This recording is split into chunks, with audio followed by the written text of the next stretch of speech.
Buying a phone in 2026 is harder than it should be, and not because the phones are bad. It is because they are all good.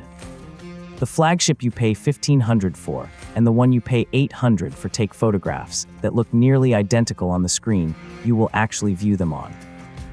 The differences that remain are real, but they are specific. One has the best camera zoom in the industry. One processes photographs more intelligently than anything else. One charges from empty in under half an hour. We tested the 6 that matter, worked out where the extra money genuinely buys something, and where it very much does not. Prices are in euros and dollars. Before we rank anything, here's how we judged. 4 things decide whether a phone is worth its price. First, the camera, and specifically how it performs in poor light, because every phone takes a good photograph outdoors at noon. Second, performance, judged not just on how fast it feels today, but how long it will keep receiving updates. Third, battery, real screen on time, plus how quickly it charges. And fourth, value, what the extra money actually buys you over the phone below it. Every handset is scored on all 4. Starting with our best overall pick, the Apple iPhone 17 Pro Max. It is not the best at every single thing, and it is the phone with the fewest weaknesses. The reason this wins overall is not one headline feature. It is that it has no soft spots. The camera is excellent, the video is untouchable, the chip is the fastest in any phone, and it will still be getting full software updates long after every Android rival on this list has been abandoned. When you keep a phone for 4 or 5 years, that last point quietly becomes the most important one. It runs Apple's latest A-series chip, with a triple camera system, and Apple's usual multi-year software support commitment. Battery comfortably lasts a full day of heavy use. It costs around €1,449, or $1,199, and yes, the European price is noticeably higher. The standout is video, and it is the one area where the gap is not close. Stabilization, dynamic range, and color that stays consistent when you switch between lenses mid-shot. Android phones still cannot match any of it reliably. If you film your children, your holidays, or content for social media, this is the single biggest reason to choose this phone, and it has been true for years. What we love, the video quality is in a class of its own. Software support runs longer than anything else in the industry. And it holds resale value far better than any rival, which quietly reduces the real cost.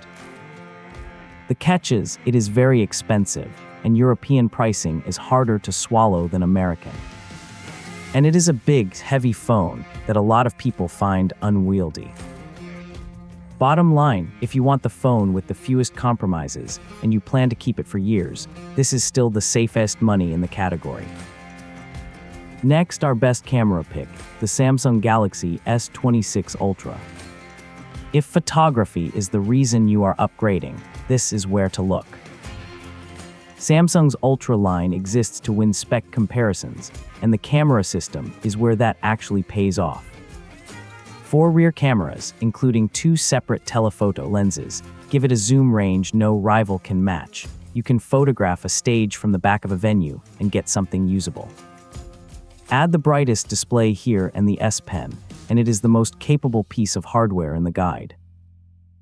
It has a quad rear camera system with dual telephoto lenses for extended optical quality zoom, the fastest Android chip available, an exceptionally bright display, fast charging, and the built-in S Pen. It costs around €1,449, or $1,299. The standout is the zoom, and it is the one camera feature that genuinely changes what photographs you can take. Every other phone here falls apart past about 5 times, turning distant subjects into smeared digital mush. With 2 dedicated telephoto lenses, the S26 Ultra keeps going and stays sharp. At a concert, a football match, or a school play, that is the difference between a photograph and a blur. What we love, the zoom range is genuinely unmatched on a phone. The S Pen remains unique at this level, and the display is the brightest and best in this guide. The catch is, it is enormous, and using it one-handed is not really possible. And Samsung's software still arrives with duplicate apps and clutter you have to clean up. Bottom line, if you photograph things that are far away, or you want a stylus in your phone, nothing else here competes.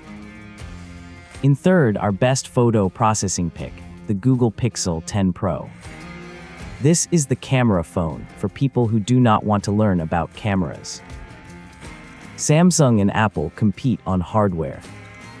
Google competes on what happens after you press the shutter.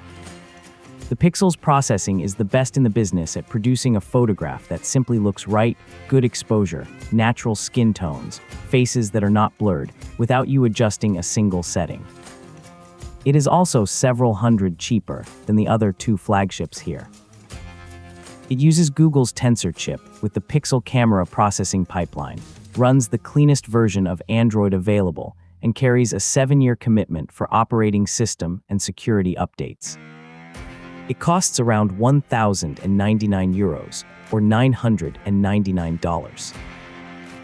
The standout is the editing that happens after the fact. A face blurred by movement gets sharpened. Someone blinking gets their eyes swapped in from another frame. A stranger wandering through the background of your holiday photograph simply disappears. These used to be desktop jobs for someone who knew what they were doing. On a Pixel, they take about 5 seconds, and the results are convincing. What we love, it produces the most reliably good photographs with the least effort. The software is the cleanest Android there is, with 7 years of updates. And the AI editing tools are genuinely useful rather than gimmicks. The catch is, Google's chip falls behind Apple and Samsung under sustained load, so heavy gaming shows the difference. And the zoom cannot approach the S26 Ultra. Bottom line, if you want great photographs without thinking about photography, and you would rather not pay flagship prices, this is the one. In fourth, our best value pick, the Google Pixel 10. This is the phone we would actually buy with our own money. Here is the awkward truth about flagship phones. The Pixel 10 uses the same chip and the same camera processing as the Pro model above it, and costs $300 less. What you give up is the dedicated zoom lens and some display brightness. Everything you look at every single day, the photographs, the speed, the software, the update commitment is the same. It runs the same Tensor chip and the same Pixel camera processing as the Pro, with the same 7-year update commitment. It has a main and ultra-wide camera, but no dedicated telephoto. It is also physically smaller. It costs around 799 euros or dollars. The standout is the maths. Point this and the Pro at the same scene, and the photographs come back essentially identical, because it is the same processing running on the same chip. The €300 gap buys you a zoom lens and a brighter panel. If you rarely zoom, and most people genuinely do not, you are paying €300 for a brighter screen. What we love, the photographs are nearly identical to the Pro for $300 less. You get the same 7 years of updates. And it is smaller and considerably nicer to hold. The catch is, there is no dedicated telephoto lens, so distant subjects suffer. And the display is not as bright as the Pro's in direct sunlight. Bottom line, for the overwhelming majority of people, this is the smart buy of 2026. Spend the difference on something else. In fifth, our best battery pick, the OnePlus 15. If your current phone dies before dinner, start here. OnePlus has quietly become the brand for people who are simply tired of managing their battery. New silicon carbon cell chemistry packs far more capacity into the same thickness, so this genuinely lasts into a second day of ordinary use. And when it does run down, it refills in about half an hour, which is a different relationship with a charger than everyone else offers. It runs a flagship Snapdragon chip with a large silicon carbon battery and very high wattage wired charging that takes it from empty to full in roughly 30 minutes. The camera system is very good without leading the class.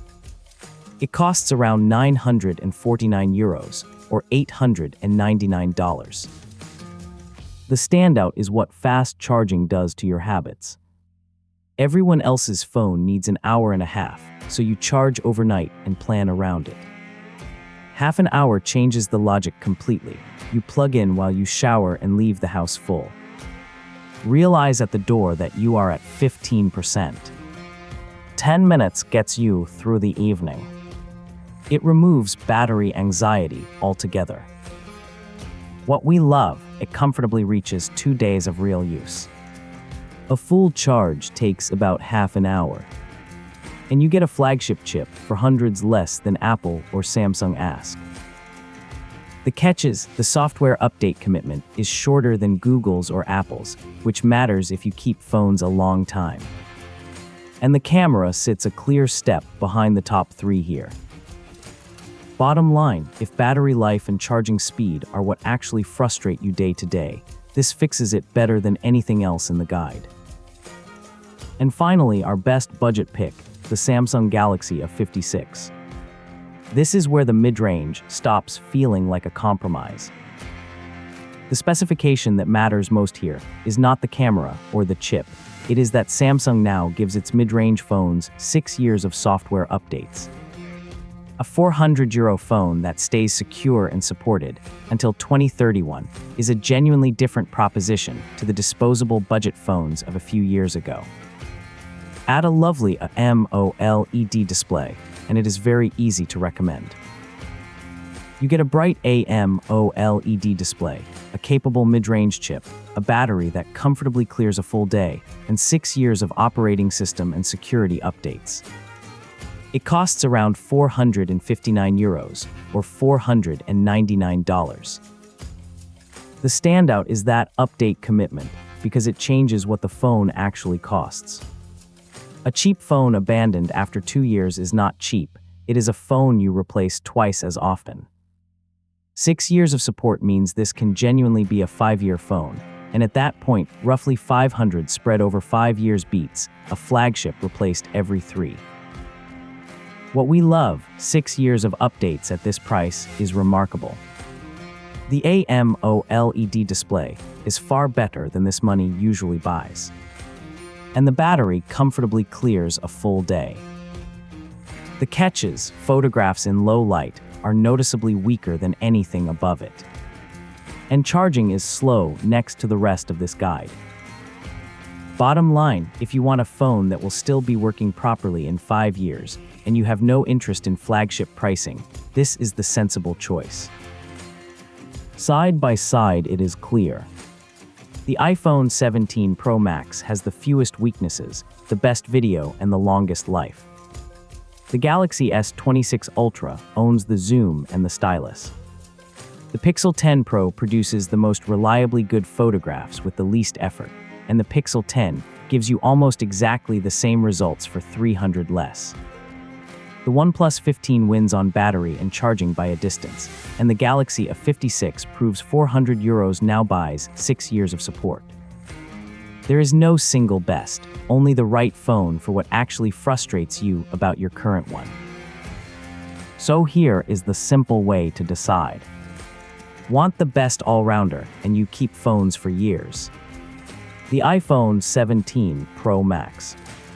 Do you photograph things far away or want a stylus? The Galaxy S26 Ultra. Want great photographs without thinking about it? The Pixel 10 Pro. Want almost exactly those photographs for $300 less? The Pixel 10. Does your phone die before bedtime every day? The OnePlus 15. And if you want 6 years of support without flagship money, the Galaxy S56. And that is our complete 2026 smartphone guide. The no weaknesses iPhone 17 Pro Max, the Zoom King Galaxy S26 Ultra, the effortless Pixel 10 Pro, the sensible Pixel 10, the all-weak OnePlus 15, and the long-lived Galaxy A56. Up-to-date prices in euros and dollars, plus links to all 6, are in the description below. Which one is going in your pocket? Let us know in the comments and subscribe, because we publish a fresh buyer's guide every single week.